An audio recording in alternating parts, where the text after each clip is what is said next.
pinakuluan na talakitok, tinanggal natin para hindi madurog yung pagkaluto ng gulay.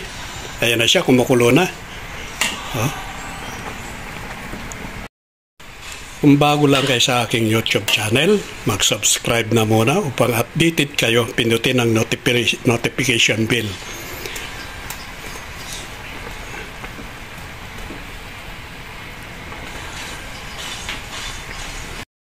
Ito guys, ulo ng talakitok. Ang laki. Gagawin ko dyan, isisigang na Gagawin kong sinigang. Talakitok, ulo ng talakitok yan. Nakahanda na rin yung ating panggisa. Meron ako ritong, ayan, sinigang. Sampalok. Ayan, naiwa-iwa na rin yung kamatis. Sibuyas. Luya. Bawang. Siyempre, lalagyan natin ng pangpasarap, magic sarap. Ito na yung gulay na aking ilalagay doon sa sinigang. Talong, talbos ng kangkong, sili, okra, sitaw. Magluluto na tayo ng sinigang na talakitok.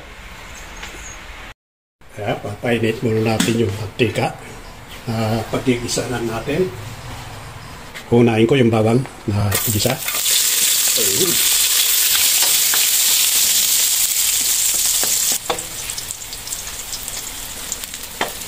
Sunod ko na yung sibuyas.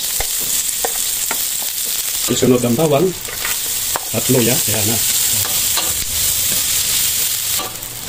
Sunod ang kamatis.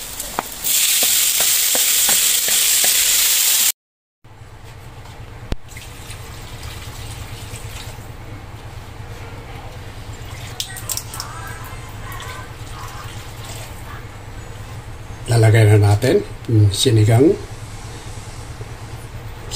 sa sampalok.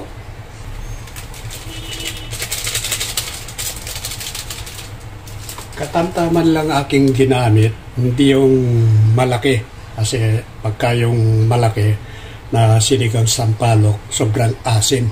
Ito kantaman lang yung asim kapag yung kalahati nito.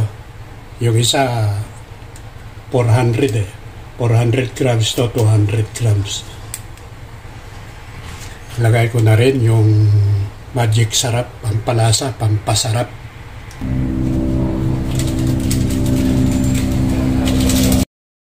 Yan, okay na siya. Kumukulo na yung ating sabaw.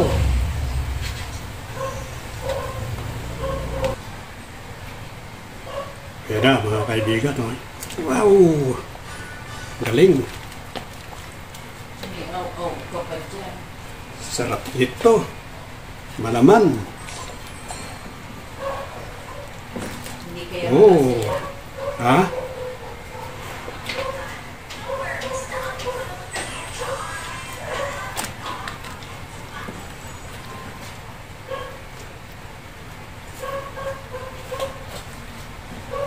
Pagka naluto na ito, anguin ko, tatanggalin natin yung isda bago lutuin yung gulay para hindi madurog-durog yung isda. Kailangan unahin natin tapos hanguin natin mamaya.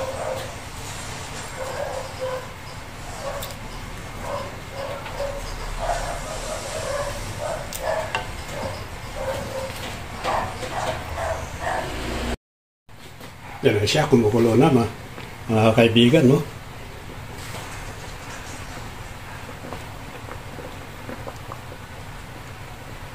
Yan, luto na. Tamang-tama lang yung pagkaluto. Pero mahirap kapag sumubra yung luto ng isda. Kailangan katamtaman lang. Para hindi madurog, ay tanggalin natin.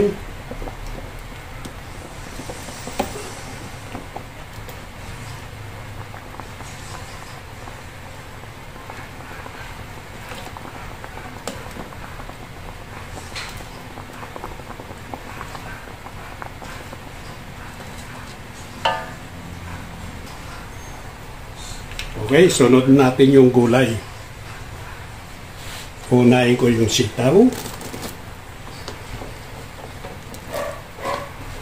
Yan, sabay ko na yung okra. Mga isang kulo, kailangan half cook lang siya yung ating gulay bago ilagay yung talong at talbos ng kangkong.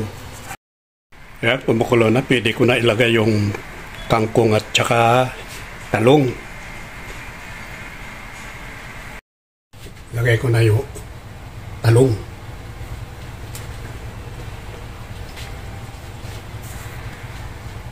Isunod yung talbos ng kangkong.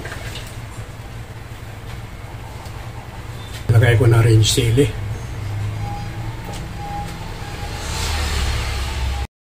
Pinakuluan na talakitok, tinanggal natin para hindi madurog yung pagkaluto ng gulay. Ayan na siya, kumukulo na.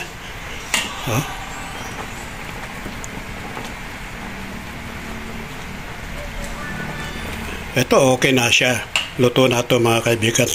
Gawin natin na half cook yung ating nilutong gulay.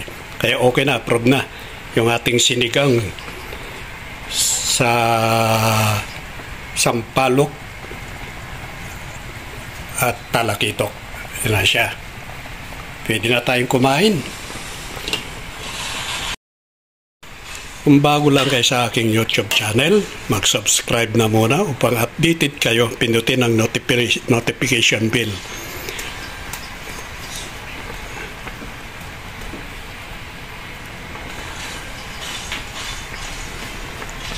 Sarap nito. Sinigang na talakitok.